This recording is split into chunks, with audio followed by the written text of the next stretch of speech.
It's just some course. I'm pretty convinced that certain Japanese people, certain Japanese farmers graduated from Hogwarts. I'm pretty convinced of this. And they learned all this wizardry magic and they came back to Japan and started making this stuff. So it's pretty insane what's happening over there.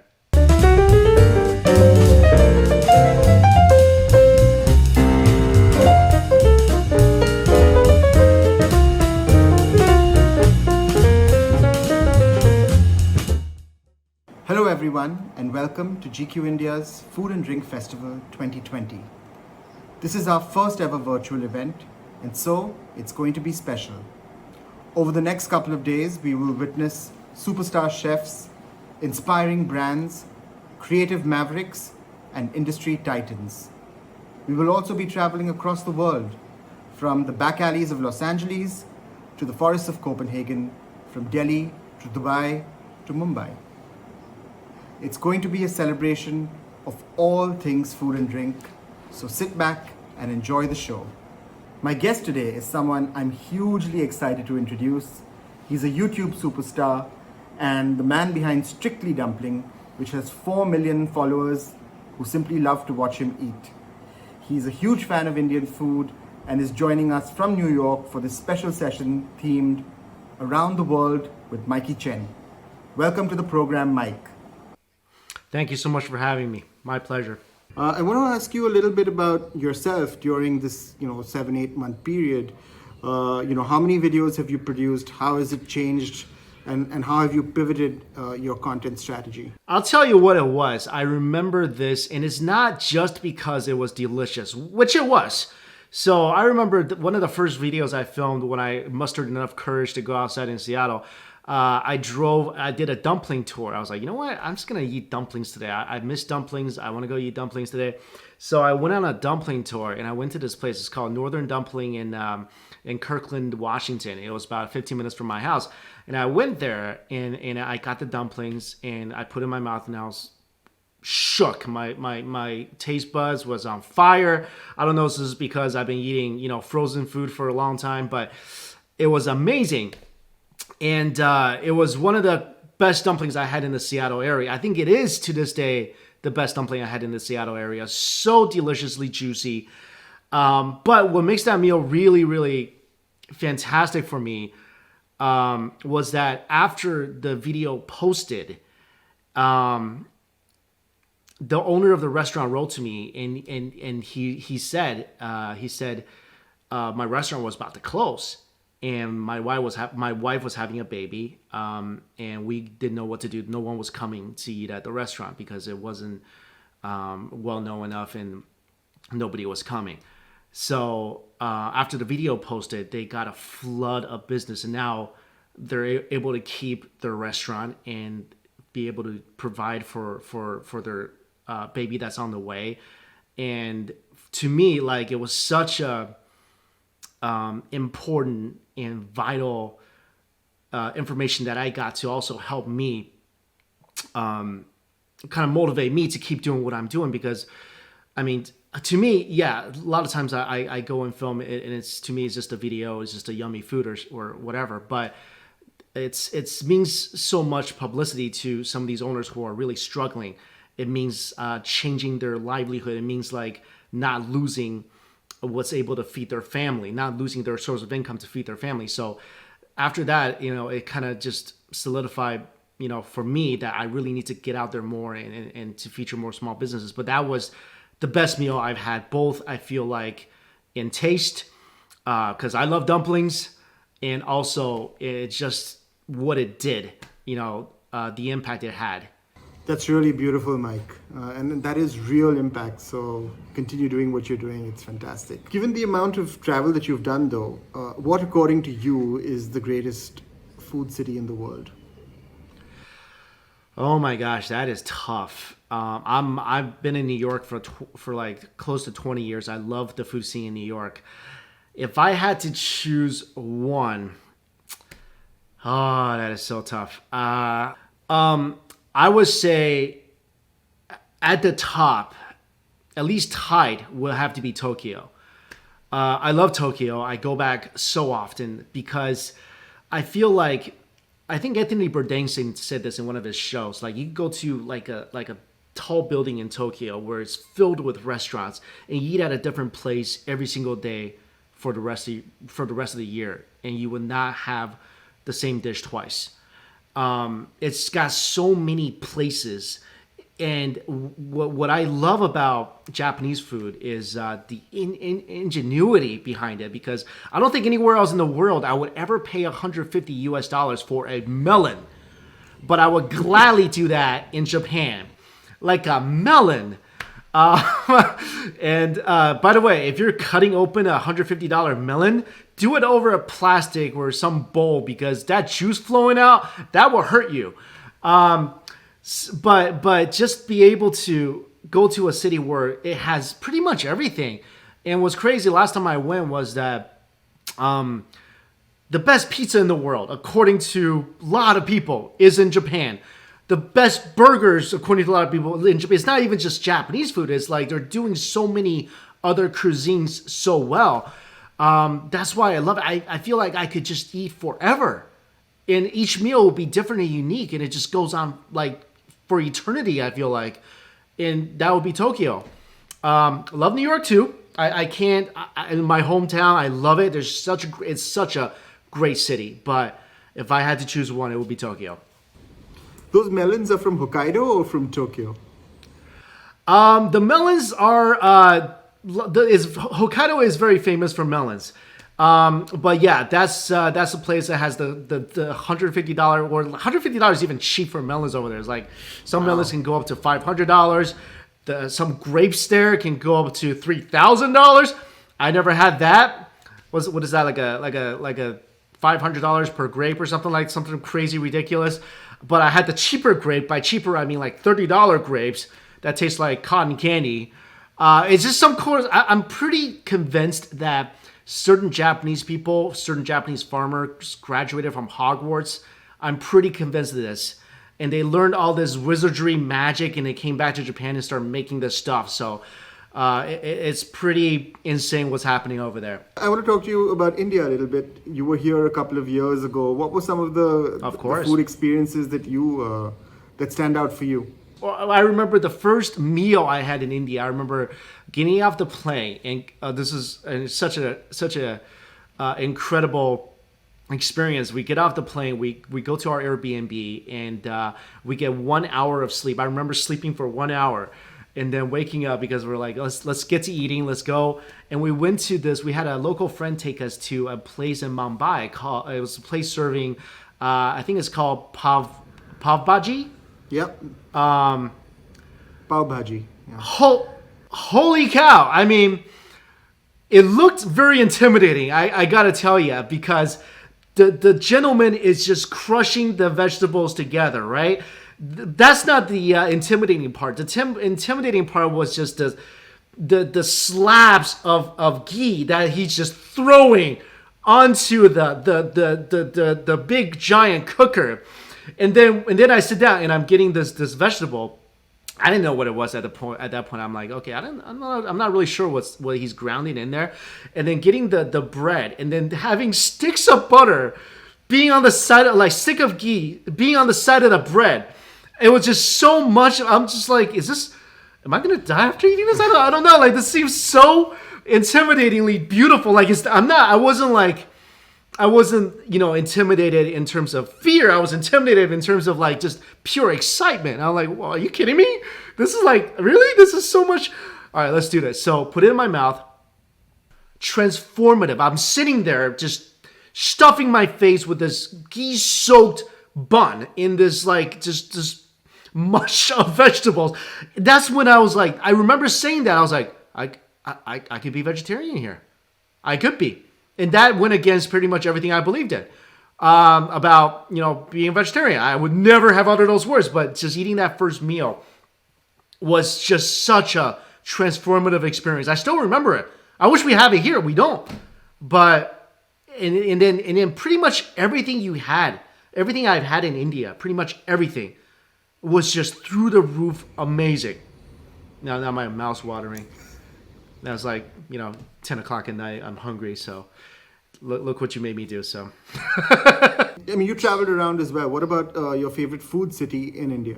I think one of the most memorable had to be Hyderabad, purely because of I mean, come on, we've all had biryani at some point in our lives, but having it, I know in India it's pretty hotly contested who has the best biryani, but in Hyderabad, that was I never seen it layered like that.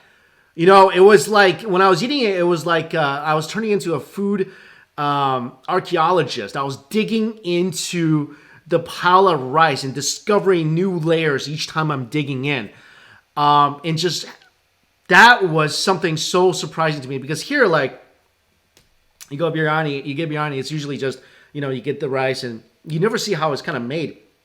You never see how it's kind of brought to you in this, solidified form.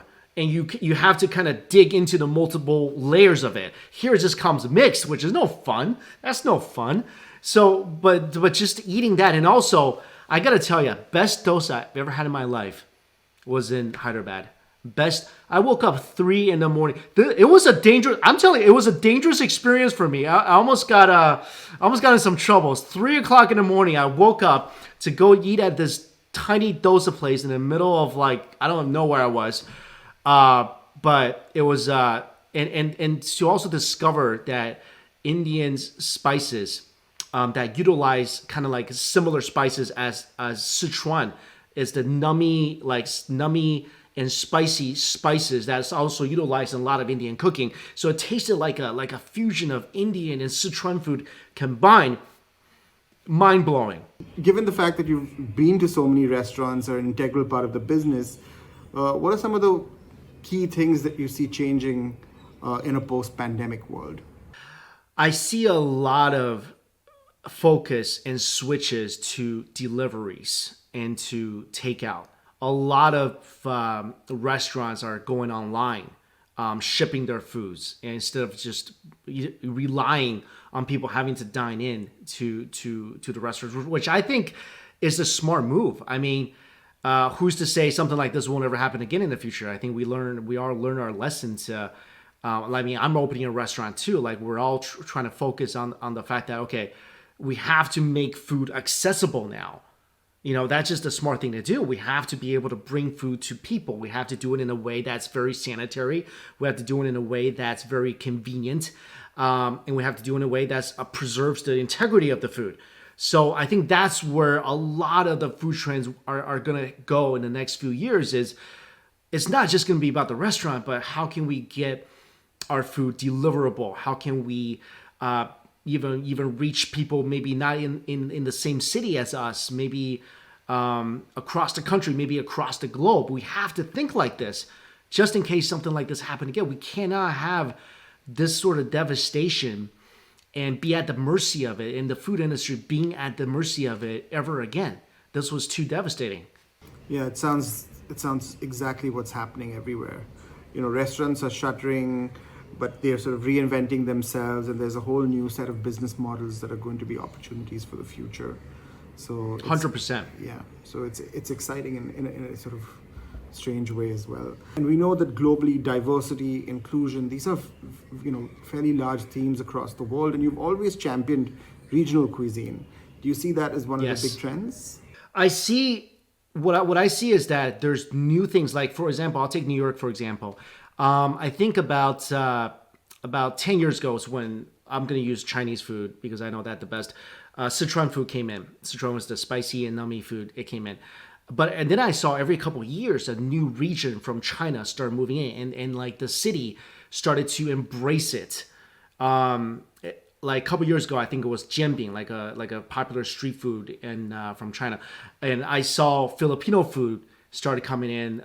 This was maybe hitting its height, maybe about 6 years ago. Filipinos started making a wave in the city.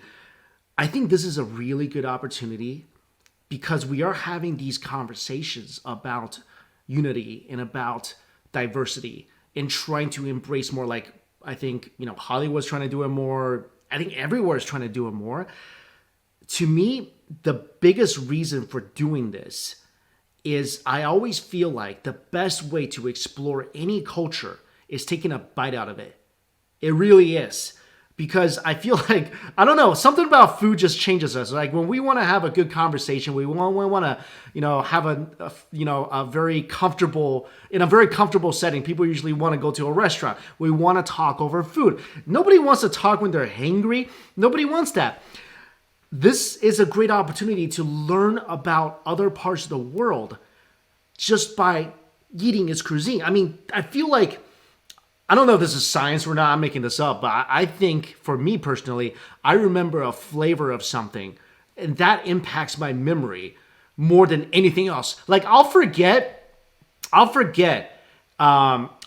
birthday. I'll be like, it's my, like, what? I once forgot it was Thanksgiving until I drove to New York and there was no traffic.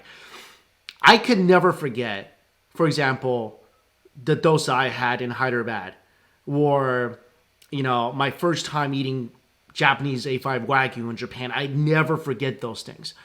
And by experiencing the food, you get to know more about the history of the region. You learn about it because when I was anywhere, when I was exploring new foods and trying it out, I always wanted to know, like, where did it come from? What's the history behind it? And I want to talk to people and I want to educate people on that particular topic because it's such an interesting story. I wanted to do actually a TV show about the myths and legends behind all the foods around the world because it's so interesting. And by doing that, I think people can start embracing, like, even if you're stuck in like middle of nowhere, Missouri in the US right now, you can still eat a particular food that's not at all, that's not at all something that you're familiar with. And it could start a kind of like pulling the thread on you being able to understand a whole other culture and being interested in a whole other culture. And that is what food does. I think the food is the great unifier. It's like the UN of things. It's what we all should embrace. And through that, I think we can become more united. We can understand. And this, like, people listen to this might be like, you're just hungry, you want to eat everything. That's true. But think about it. Like, if you try something incredible, which, come on, there's so many incredible foods in the world. I wish everyone would just stop eating the same Taco Tuesdays or whatever the heck it is. Go out and experience more. Then you'll, like, from that, you're going to want to know more about where it came from, the people who made it. A very important question. What would be your final meal if you had to pick? I thought about this many times. I thought about the funny answer would be hot pot, Chinese hot pot, because then I could make that into anything I want. Then I could make that into noodle soup if I want. I could make that into a rice congee. I could transform that and I could just like eat it forever. And then my last meal will last like, 20 years or something. So get another 20 years. But I think if I had to choose, I think I would go back to where I was born, the city of Xi'an in China. And to this day, that is my favorite food in the world. Like, it's just, for me, it's so incredibly nostalgic. And a lot of people think when people say nostalgic, it just means that it only tastes good to them, which is not true. This is actually such delicious food because in the city of Xi'an, we specialize in noodles and buns and dumplings. And the noodles are the chewiest, the dumplings are the juiciest and meatiest. It is such an incredible food city. And again, the place where I was born, I grew up eating that food. And if I had a last meal, it would just be going back to that city and just stuffing my face with a big bowl of biang biang noodles and a bowl of sour vinegary dumpling soup with probably 30 other things on the table. That would be it. And then that would be my last meal because after I eat that, I'd probably be so full, my stomach would explode and that would end me. But yeah, I think that'd be a good way to go. Were you ever surprised by your success? The fact that you were able to connect with audiences across the world? Never thought it could happen. I mean, I never even did this thinking like, oh, I'm going to be a YouTuber. I never had that thought. I'm a child of Asian parents. I'm sure you know. Indian parents probably the same way. If you're a kid, you're growing up, going to school, and you tell your parents in college that, Mom and Dad, I want to be a YouTuber, the rolling pin will become a flying to your head, I'm sure. I didn't know it was gonna be this, and I didn't tell my parents until I was, I guess, at a certain point in my career where I was like, wow, this could actually be a thing. And then my parents, you know, as soon as they saw I could actually make a living, they're like, oh, okay, all right, that could work. But before that, I would have got ninja kicked out of my apartment. But I absolutely surprised, and again, very humbled, very just so much gratitude to the people that actually watch my videos. But absolutely, never ever thought I'd be doing this. So what's next for the Mike Chen empire? Well, this year is pretty exciting. So this year I'm working with some friends. We're launching a ramen restaurant. We're launching two actually in New York City. We're launching a Korean barbecue place in Houston, Texas. We have our own line of hot pot that's going to be able to ship hopefully around the world at some point. But right now, I think in the US and Canada. I love hot pot. I want to bring it to everybody I can. So that's coming up. We have the hot oil project that's people have been asking about for the last 5 years. That's coming out this year. I just tasted it. It's magnificent. So many exciting products are coming out. I'm really psyched. My goal has always been to create food that I love. Like, it's great to go eat at other places and taste the things that you think is wonderful. But I also want to create things that I feel like it's so delicious and bring it to people who may not be able to travel to different parts of the world. So that's what I'm trying to do. What are your tips for someone who wants to get into the content game? I think you have to be super passionate about what you do. I hear now from kids, they're like, I want to be a YouTuber because it's could be rich and famous. Okay, well, good luck, first of all. And secondly, hope your parents doesn't beat the snot out of you when you tell them that. If you have Asian parents, they definitely would. I would say if you're trying to build something to make money, you're going to be miserable. If you're trying to build and get into this platform because you love it, it's something that you're passionate about. There's a topic, whatever it could be, like dog training or food or travel, whatever it is. As long as you're passionate about it, you love doing it, you want to share it with people because this is something that you feel is so beautiful and great, then it's a great thing. Then do it. But if you have these other thoughts like, I just want to do it so I can become a millionaire and I can be famous, you're going to be miserable. 99.999% of you will be miserable. I mean, there's some people that might succeed even if they have that mentality, but you're still going to be miserable.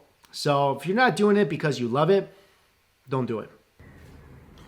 Thank you, Mike. It's been great chatting with you. Great fun. I'm a huge fan. I hope we're going to be seeing you in India sometime soon. Absolutely. You're going to have to show me around. I'm sure you know a lot of great food places. So thank you so much for having me. It'll be my pleasure. Mike Chen, everyone. Thank you. Thank you. Great art is about telling genuine stories. Stories that are rare and reach out to you. These are the stories I bring you every week as I travel across the country with Teachers' Genuine Stories. Stories that make you connect to everything that is genuine within you. Teachers' Genuine Stories. Because genuine is rare.